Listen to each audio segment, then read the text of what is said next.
Nawala na ba ako sa Kalinga? Aral din ako ng Marines. Tinanggal na ba ako ni Kalinga Prab? Nagtatampo ka ba kay Kalinga Prab? Nag-away ba kayong dalawa? So, sasagutin ko po dito. Na nandiyan ka na. Parang ang hirap pala. Ang hirap din. Sa totoo lang, ang hirap. Saka, nakakapagod din. Oo, nakakapagod talaga. Hindi siya...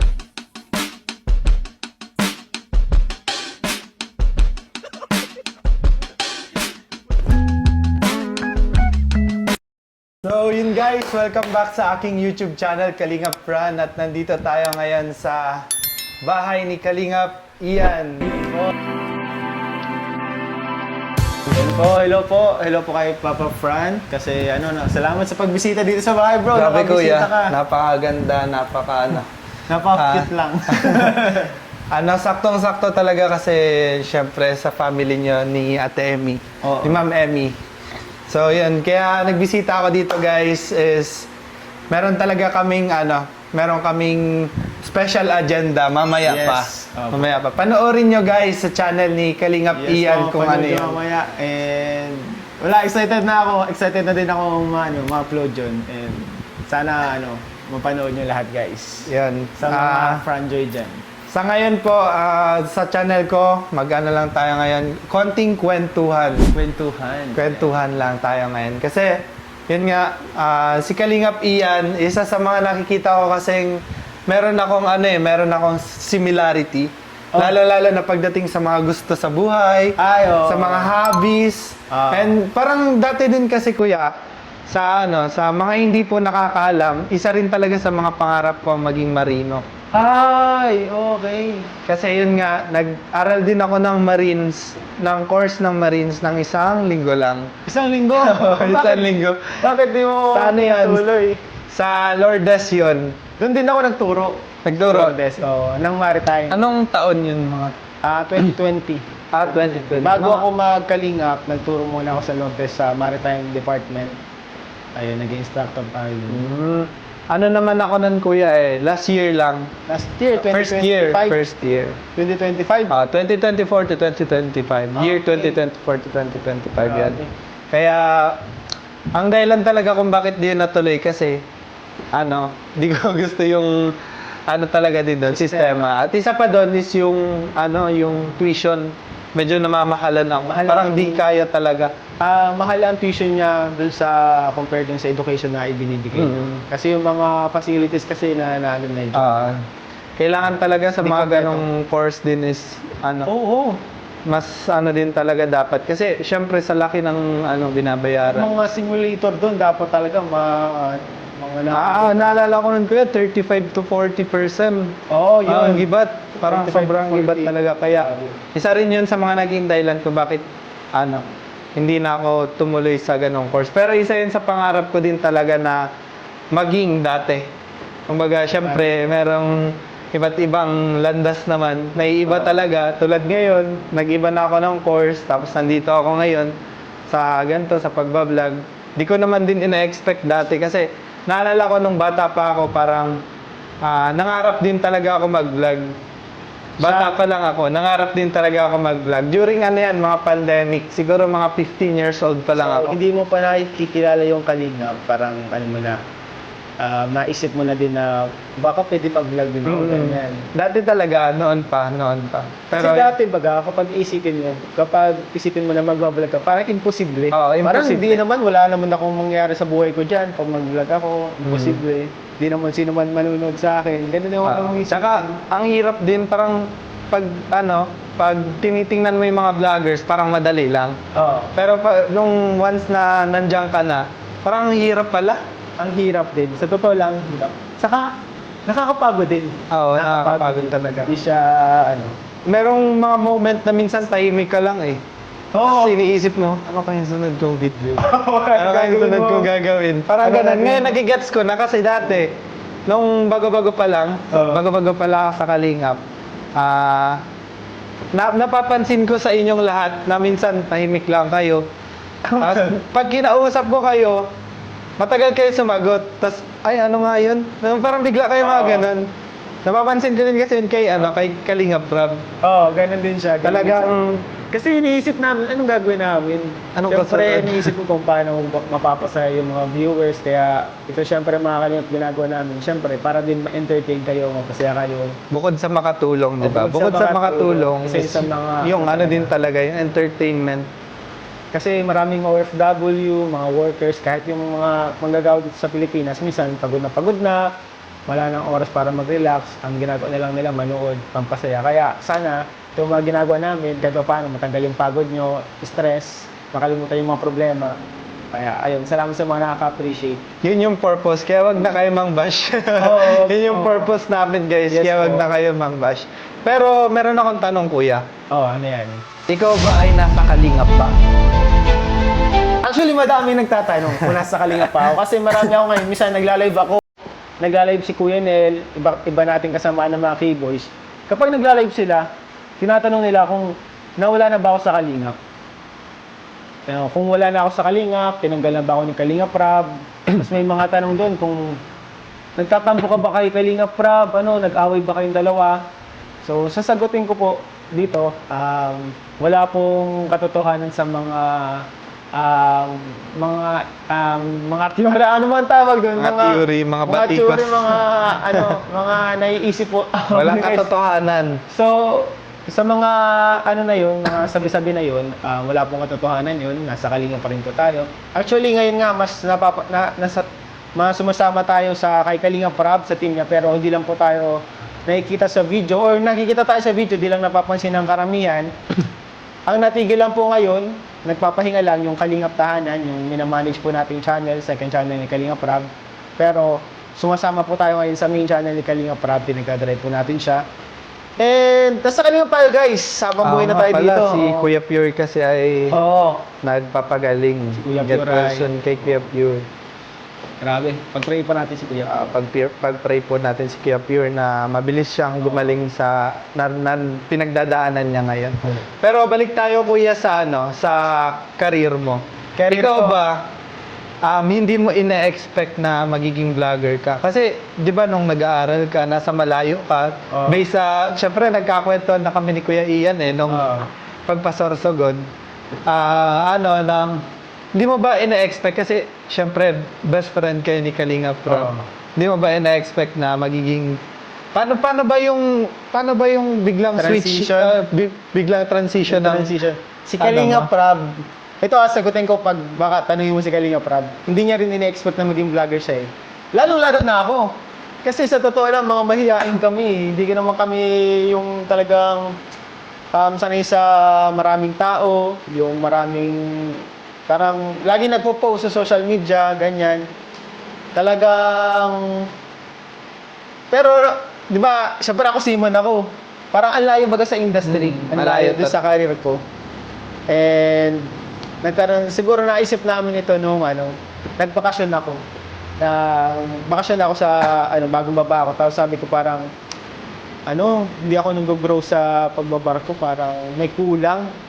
Parang hindi ako masaya. Parang hindi mo na yung Oo. yung full potential mo. Oo, parang ulit-ulit lang kasi yung ginagawa ko. Parang, Ganun talaga sa pagmamarino, no? Kit-kit. Oo. Kasi marami ako mga pinsan na mga marino. Marino din. Kaya nangarap din ako na maging marino. kaya pala na. Baga na ako sa kanila na mamotivate.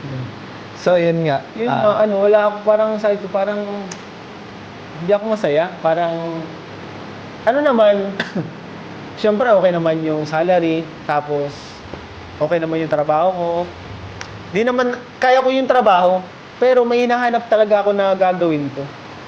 And yun, nung nagbakasyon ako dito, nagbibiroan kami nila Kalinga Prab na mag-vlog-vlog tayo, ganyan, nagpa-vlog-vlog kami. So ang ginawa namin, nag-vlog kami, nagpa-prank kami sa Manila. Nagpa-prank kami, tapos kung ano yung mga vlog namin, yung puro laugh trip lang. Puro laugh trip lang. Pero nasa public place kami sa Manila, tapos nagampang Parang social experiment, ganyan. Nagaganon-ganon kami, pero hindi po yun na-upload. Hindi po yun na-upload yung mga. May mga ilang na-upload si Kuya Jens, matagal namin mga vlog. Pero hindi po lahat. Marami na po kami mga, mga biro-biro lang namin na nagkatotoo. Yan. Tapos, Hanggang sa, si Kalinga Prab, ano siya, sumunod siya sa yapak ni Papa yun. Kasi Kasi Kuya sa pandemic, Bal, ano na talaga, kilala talaga sa pag-charity, di ba? Oo, wala pang video, wala pang YouTube, wala pang Facebook. Nagtutulong na si Kuya Bal. Off-cam. Meron lang talaga mga nag-push sa kanya na tumulong na i-vlog mo, i-video mo yung ginagawa mo kasi maganda yan, nakaka-inspire yan. So, yun, ginawa niya yun. Hanggang sa nag-grow na nag-grow, marami na naka-appreciate, yung mga nag-viral. And dumating yung pandemic, si Kalinga Prab, tawag doon, sumunod siya pa kung bakit. And ako din, pandemic, doon din ako may doon din ako nagpasya na bakit So- hindi ko try. So, hindi lang talaga dati nagsimula. Kumbaga, ako kasi ang knowledge ko, Kuya, parang surface level pa lang pagdating sa community. Or sa history ng nila Kuya Rab, ninyo, sa history ninyo. Pero, nagsimula pala talaga kayo dati doon pa, bago kayo dumating dito sa Daet. Oo. Kumbaga, nagsimula sa ganun na, uy, try natin. Ganun. Pero ano yun, parang biro-biroan lang, alam namin na wala itong mangyayari dito, pero puro trip-trip lang. Ganun lang. Tapos, yun na nga, dumiretso na siya sa pag-charity.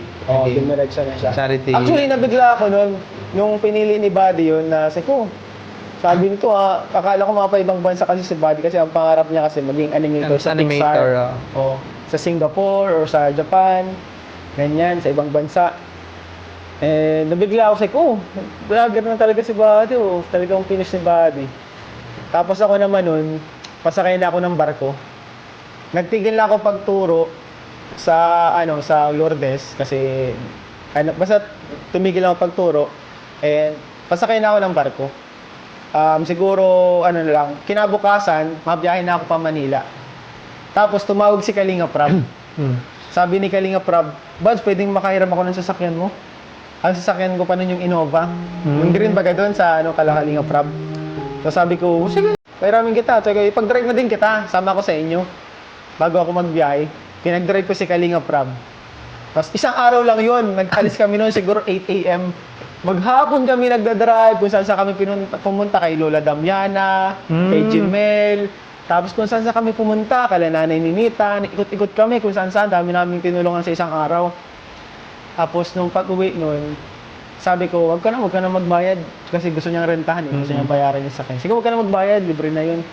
Tapos sabi ko, gusto ko na sumama talaga. Hindi ako bumiyahe. Hindi ka na nag-drive pa Manila. Oo, yung company ko, tawag sa akin, "Sir, sasakay ka na, sir. Sir, asikasuhin mo na, sir, yung papers mo." Sabi ko, parang ipa-delay yung sakay. Hanggang sa hindi na talaga ako sumakay. Ayun, pala yung kwento. Parang doon mo na na-feel din talaga na mas masaya dito. Na-feel ko kasi ang sarap pala sa feeling nung yung Tumutulong ka. Kahit hindi man sa'yo galing yung pera na pinantutulong.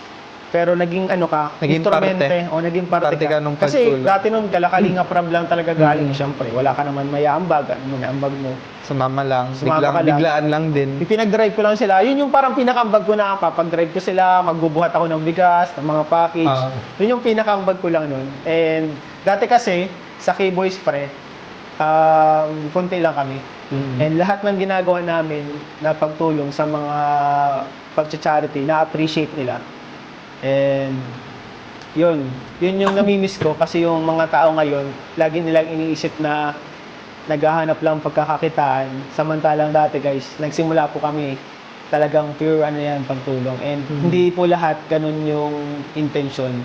May mga vloggers po dito na genuine, talagang gustong makatulong. And sana guys, makita nyo pa rin yun and ma-appreciate nyo yung mga kada maliliit na bagay na ginagawa namin or efforts para makatulong. Sa totoo lang, tama yung yung parang yung satisfaction niya bagat sa sarili mo na ay nakatulong ako. Ang sarap. Oo. Ang sobrang sarap sa feeling na ganun. Kahit na hindi kasi yun nga yung sinasabi ko kasi kami dati sila tita, yung stepmom ko. Bata pa lang ako, nakasama na ako mag-repack. Yung para sa mga gift giving. Tapos dun yun sa bayan nila. Tapos sabi ko, ano ba itong ginagawa namin? Puyat na ako. Tapos nagaganyan-ganyan pa kami. Tapos pagdating namin doon kinaumagahan, yun pala yung purpose. Ipapamigay pala ito. Kasi parang yung sa utak ko, parang sobrang bata pa nung utak ko. Oo. Tapos sabi ko, ano ba yan? Ang Wala. pagod naman ito. Ganyan. Oo. Tapos, yun na nga, kinaumagahan pagbigay namin. Tapos sa mga binibigyan, mga parang kasing laki ko lang, Ah. na mga bata na sobrang saya nila. Pag nakita nila, uy, may notebook ako. Nakikita mo ano, Oo. saya nila. Sobrang Nakakatuwa. saya nila. Parang nakakatuwa talaga sa feeling na ganun yung, ganun yung nangyayari o kumbaga ganun yung reaction ng mga tinulungan mo. Kaya, isa rin yun sa mga nilulook forward ko talaga na soon. Kasi ako, ano pa lang din naman po ako estudyante. Kasi marami talaga nag-ano na, uy, mag-charity ka. Tumulong ka rin. Ganyan. Sa akin naman guys, nung una talaga, plano ko na po yun nung sa unang channel ko. Kasi sabi ko nga, merong darating na halaga. Kumbaga marami akong plano kasi bakasyon din ako. Kasi yun nga yung nangyari. Pero sa ngayon guys, nilulook forward ko po talaga na mag-charity din. Kumbaga, mag-share din ng blessing. Kasi ako talaga personally, di ko na-expect yung blessing na dumarating sa akin ngayon. Kumbaga, grateful ako sa mga nangyayari. Grateful ako sa mga taong tumulong sa akin. Especially, syempre, ang ALM, si Sir Alvin. And sa lahat na naging parte ng pag-grow ko. Kasi di ko din talaga na-expect yung nangyari. Na, uy, ganito nga, nandito na tayo, nandito ako. Yun, di ko na-expect kasi naalala ko dati, isa lang akong tambay. Paiga-iga lang ako, sarap ng buhay, kahit walang ginagawa. Pero ngayon, yun, meron na akong at least purpose sa buhay. Kumbaga, Yun yun nga. yung hinahanap ko din dati. Ang purpose, yung parang sa isang araw, parang wala ka man lang nagawang maganda para sa... Parang wala ka man wala ka nagawang kabutihan sa isang araw, puro trabaho lang. Pero sa bagay, mabuti din naman yung trabaho. Pero yun, siguro, hanggang dito muna yung kwentuhan natin kahit napapasarap na tayo. Hanggang dito lang, yun lang yun. Dalawang tanong lang. Siguro hanggang dito na lang po muna. Abangan nyo na lang po yung part 2 kasi baka gutom na yung alam nyo na. Hindi guys, abangan nyo yung, yung vlog namin kay Kalingap Ian. Yes, alam po. kong maganda din yun. At alam kong matagal nyo nang nare-request yung gantong vlog. Kasi di mo kasi alam din kuya siguro. Dati, nagla-live na ako sa TikTok. Nagluluto lang ako. Ay, na-mention ko. Ay, siya? Nagluluto lang ako sa live ko sa TikTok. Tapos, Tapos nanonood sila. ay siya? Oo. Ay. Mahilig ka Kaya rin yan. pala magluto.